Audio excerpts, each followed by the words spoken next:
అంగస్తంభన సమస్య లేదా erectile dysfunction అనేది మగవాళ్ళు కామన్గా ఎదుర్కొనే సెక్షువల్ సమస్య. అయితే ఈ అంగస్తంభన సమస్య లేదా ఎరెక్టైల్ డిస్ఫంక్షన్ లాంటి సెక్షువల్ సమస్యతో బాధపడే మగవాళ్ళు సెక్స్లో ఎటువంటి ఇబ్బందులు ఎదుర్కొంటారు అండ్ వాళ్ళు ఎదుర్కొనే ఇబ్బందుల్ని బట్టి వాళ్ళకి ఆ సెక్స్ సమస్య ఏ కారణం వల్ల వచ్చింది, అది ఎంత తీవ్రంగా ఉంది అనేది ఈ వీడియోలో నేను డీటెయిల్గా చెప్తాను. నా పేరు doctor Kranthi Kumar Reddy, consultant andrologist, JE andrology and men's health. మాకు విజయవాడ, వైజాగ్, రాజమండ్రి, నెల్లూరు మరియు కర్నూలులో బ్రాంచెస్ ఉన్నాయి. నేను మగవాళ్ళలో ఎటువంటి సెక్షువల్ సమస్యలు ఉన్నా, అంటే ముఖ్యంగా అంగస్తంభన, స్థిరస్లో ఉన్న సెక్షువల్ ప్రాబ్లమ్స్ని ట్రీట్మెంట్ చేస్తాను. ముందుగా ఈ వీడియోలో నేను చెప్పదలుచుకున్న టాపిక్, సెక్షువల్గా అంగస్తంభన సమస్య లేదా ఎరెక్టైల్ డిస్ఫంక్షన్తో మగవాళ్ళు చాలామంది సెక్స్లో చాలా రకాలైన ఇబ్బందులు ఎదుర్కొంటూ ఉంటారు. కానీ ఆ సెక్స్లో వాళ్ళు ఎదుర్కొనే ఇబ్బందుల్ని బట్టి వాళ్ళకి అంగస్తంభన సమస్య అనేది ఎంత తీవ్రంగా ఉంది అండ్ దానికి ఉన్న కారణం ఏమిటి అనేది కూడా చాలాసార్లు ఆ పేషెంట్ హాస్పిటల్లో కన్సల్ట్ అయ్యి సెక్స్ చేస్తున్నప్పుడు ఈ విధంగా ఉంది అని చెప్పేదాన్ని బట్టే మోస్ట్లీ డాక్టర్స్ కనుక నాలెడ్జ్ ఉంటే ఈజీగానే అర్థం చేసుకోవచ్చు వాళ్ళకి ఎందువల్ల ఈ సెక్స్ సమస్య ఉంది అనేది. దీంట్లో ఒక 3 సినారియోస్ ఉంటాయండి.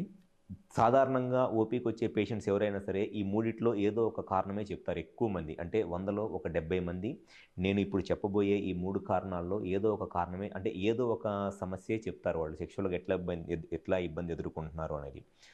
ఫస్ట్ వచ్చేసి చాలామంది చెప్పే ఒక కామన్ ప్రాబ్లం సెక్షువల్ అంటే అంగస్తంభన సమస్య ఉన్నప్పుడు వాళ్ళు చెప్పే ప్రాబ్లం ఏంటి అని అంటే, సెక్స్ చేద్దాము అనుకున్నప్పుడు అసలు అంగము కనీసము సైజు కూడా పెరగట్లేదండి.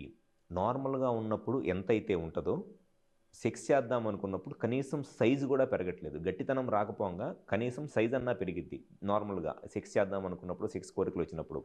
కానీ కొంతమంది పేషెంట్స్లో ఏమైందనంటే నార్మల్గా ఉన్నప్పుడు ఇంత సైజు ఉంటే సెక్స్ కోరికలు వచ్చినా, సెక్స్ చేద్దాం అనుకున్నా, ఫోర్ ప్లే చేసినా, ఎంత మాస్టర్బేషన్ చేసుకున్నా కనీసం సైజు కూడా పెరగదనమాట. సో ఇది చాలామంది చెప్పే ఒక ప్రాబ్లం. ఇది సాధారణంగా ఒక 60-65 ఇయర్స్ ఏజ్ దాటిన వాళ్ళలో ఎక్కువగా షుగరు, బీపీ ఉండి అవి కంట్రోల్లో లేని వాళ్ళకి ఉండే ప్రాబ్లము, అటువంటి వాళ్ళలో కనపడే లక్షణం అన్నమాట. దీనికి మెయిన్ రీజన్ ఏంటి అనంటే వాళ్ళకి అసలు అంగానికి సంబంధించిన రక్త సరఫరా అనేది పూర్తిగా దెబ్బతినిపోయింది. అంగానికి అసలు రక్త సరఫరా అనేది ఏమాత్రము రావట్లేదు. జస్ట్ సైజు కూడా పెరగట్లేదు. ఒకవేళ సైజు పెరిగినా కూడా జస్ట్ ఎంత 1 సెంటీమీటర్ 2 సెంటీమీటర్లు సైజు పెరిగిద్ది, అంతేగాని ఫుల్ సైజు కూడా రాదనమాట. సో దానికి రీజన్ ఏంటి అని అంటే అసలు వాళ్ళకి అంగానికి పూర్తిగా రక్త సరఫరా తగ్గిపోయింది. అండ్ ఆ రక్త సరఫరా తగ్గిపోవటానికి ఈ 60-65 ఇయర్స్ ఏజ్ దాటిన తర్వాత ఈ షుగరు, బీపీ ఎక్కువగా ఉండి అది ఏమాత్రం కంట్రోల్లో లేకపోవటం, అది సాధారణంగా ఈ 60-65 ఇయర్స్ ఏజ్ గ్రూప్లో వాళ్ళు సాధారణంగా చెప్పే ఒక ప్రాబ్లము. ఇంకొంచెం చిన్న ఏజ్ గ్రూప్లో అంటే 40-60 ఇయర్స్, 40-60 సంవత్సరాల వాళ్ళలో ఎక్కువ మందిలో ఈ సెక్స్ సమస్యలు ఏ విధంగా ఎదుర్కొంటున్నారని చెప్పేది ఏంటి అని అంటే, వాళ్ళు సెక్స్ చేయాలి అనుకుంటున్నప్పుడు అంగం సైజు అంటే పెన్నిస్ సైజు పెరిగిద్ది, ఉన్నదానికన్నా పెన్నిస్ సైజు పెద్దగా అయింది, కానీ గట్టిగా అవ్వదు. నార్మల్గా ఉన్నప్పుడు ఒక 3 సెంటీమీటర్స్ 4 సెంటీమీటర్స్ ఉన్న పెన్నిస్ 6 సెంటీమీటర్స్ 7 సెంటీమీటర్స్ సైజు పెరిగిద్దిలే కానీ గట్టిగా అవ్వదనమాట. అండ్ పెన్నిస్ కూడా కిందకే ఉంటుంది, స్ట్రైట్గా పైకి రాదు. అంటే దాని అర్థం ఏంటంటే వాళ్ళకి అంగానికి రక్త సరఫరా వస్తుంది, పెన్నిస్కి బ్లడ్ సప్లై వస్తుంది, కానీ రావాల్సినంత ఎక్కువ రావట్లేదు, రావాల్సినంత ఫోర్స్తో రావట్లేదు. లేదు అనంటే అంగం లోపల కార్పోరా క్యావర్నోస్ అనే ఒక మజిల్ ఉంటుంది, ఆ మజిల్ అనేది డ్యామేజ్ అయిపోయింది. బ్లడ్ వస్తున్నా అక్కడున్న మజిల్ అనేది హార్డ్ అయిపోవటం వల్ల, గట్టిగా అయిపోవటం వల్ల మజిల్ అనేది సాగట్లేదన్నమాట వాళ్ళకి. సో ఇది జనరల్గా ఎవరిలో కనపడిద్దంటే 40-55-60 సంవత్సరాల వయసులో ఉండి ఎవరైతే స్మోకింగ్, ఆల్కహాల్ అలవాటు ఎక్కువగా ఉంటుందో, లేకపోతే జస్ట్ షుగర్ ప్రాబ్లం అనేది అప్పుడే స్టార్ట్ అయ్యిద్దో, లేకపోతే బాగా వెయిట్ ఎక్కువ ఉండి బ్లడ్లో కొలెస్ట్రాల్ లెవెల్స్ ఎక్కువగా ఉంటాయో, అటువంటి వాళ్ళలో అంగస్తంభన సమస్య ఈ విధంగా ఉంటుందన్నమాట. అంగం సైజు పెరిగిద్దిలే కానీ పూర్తిగా గట్టిగా అవ్వదు, ఉన్నదానికన్నా కొంత సైజు పెరిగిద్ది, మెత్తగానే ఉంటుంది, ఇన్సర్ట్ చేయడానికి ట్రై చేస్తుంటే బెండ్ అయిపోతూ ఉంటుంది.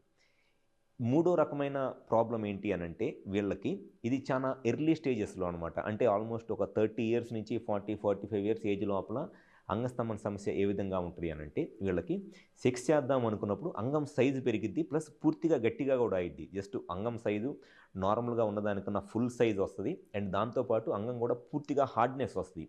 ఎప్పుడైతే కరెక్ట్‌గా ఇట్లా పార్ట్నర్ పైకి వెళ్ళి వెజైనాలోకి ఇన్సర్ట్ చేసి సెక్స్ చేద్దాం అనుకుంటారో, అప్పుడు సడెన్‌గా పెన్నిస్ మెత్తగా అయిపోయి పెన్నిస్ అనేది యోనిలోకి వెళ్ళకుండా కిందకి బెండ్ అయిపోయిద్ది. లేదా కొన్నిసార్లు వెజైనాలోకి ఇట్లా పెట్టి సెక్స్ చేస్తున్నప్పుడు సడెన్‌గా మధ్యలో పెన్నిస్ మెత్తగా అయిపోయి కిందకి బెండ్ అయిపోయిద్దనమాట. ఇది సాధారణంగా 30 ఇయర్స్ ఏజ్ నుంచి 45 ఇయర్స్ ఏజ్ లోపల అంగస్తంభన సమస్య ఉన్న వాళ్ళలో కనపడే లక్షణం అనమాట. సెక్స్ చేద్దాం అనుకున్నప్పుడు అంగం పెద్దగా అయ్యిద్ది, పూర్తిగా గట్టిగా అయ్యిద్ది. కానీ కరెక్ట్‌గా పొజిషన్‌లోకి వెళ్ళి సెక్స్ చేద్దాం అనుకున్నప్పుడు సడెన్‌గా పెన్నిస్ మెత్తగా అయిపోవటము, లేదంటే సెక్స్ చేస్తున్నప్పుడు సడెన్‌గా మధ్యలో వీర్యం ఔట్ అవ్వకుండానే ముందే పెన్నిస్ మెత్తగా అయిపోవటము. సో, ఈ 3 రకాలైన ఇబ్బందులు ఈ ఏజ్ గ్రూప్స్‌లో ఎదుర్కొంటా ఉంటారు. ఈ మూడో రకం అంటే ఈ సెక్స్ చేస్తున్నప్పుడు సడెన్‌గా మధ్యలో మెత్తగా అయిపోవటానికి, లేకపోతే అంగం గట్టిగా ఉండి కరెక్ట్‌గా పొజిషన్‌లోకి వెళ్ళినప్పుడు మెత్తగా అయిపోవటానికి రీజన్ ఏంటంటే వీనస్ లీక్ అంటారు. అంటే పెన్నిస్‌లోకి బ్లడ్ వస్తుంది. మజిల్ కంప్లీట్‌గా స్ట్రెచ్ అవుతుంది. కానీ ఆ పెన్నిస్‌లో ఉన్న మజిల్ బ్లడ్‌ని ఎక్కువ సేపు హోల్డ్ చేయలేకపోతుంది. అంటే ఆ బ్లడ్ అనేది లీక్ అయిపోతుందనమాట. వీనస్ లీక్ అంటారు.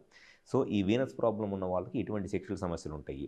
సో, ఎప్పుడైనా సరే ఓపీలో పేషెంట్ కన్సల్ట్ అయినప్పుడు వాళ్ళు చెప్పే ప్రాబ్లమ్‌ని బట్టే ఆల్మోస్ట్ మనకి అర్థమైపోయిద్దనమాట. వాళ్ళకి సెక్షువల్ సమస్య ఎంత తీవ్రంగా ఉంది అండ్ సుమారుగా ఏ కారణం వల్ల వాళ్ళకి సెక్షువల్ సమస్య ఉందని వాళ్ళు చెప్పేదాన్ని బట్టి అర్థమైద్ది.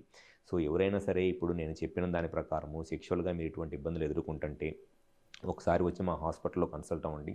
మాకు విజయవాడ, వైజాగ్, రాజమండ్రి, నెల్లూరు మరియు కర్నూలులో బ్రాంచెస్ ఉన్నాయి. ఈ 5 ప్లేసెస్‌లో ఎక్కడైనా సరే వచ్చి కన్సల్ట్ అవ్వండి. మీకు సెక్షువల్‌గా ఏ సమస్యలున్నా గ్యారంటీగా నేను దానికి సొల్యూషన్ చెప్తాను. Thank you.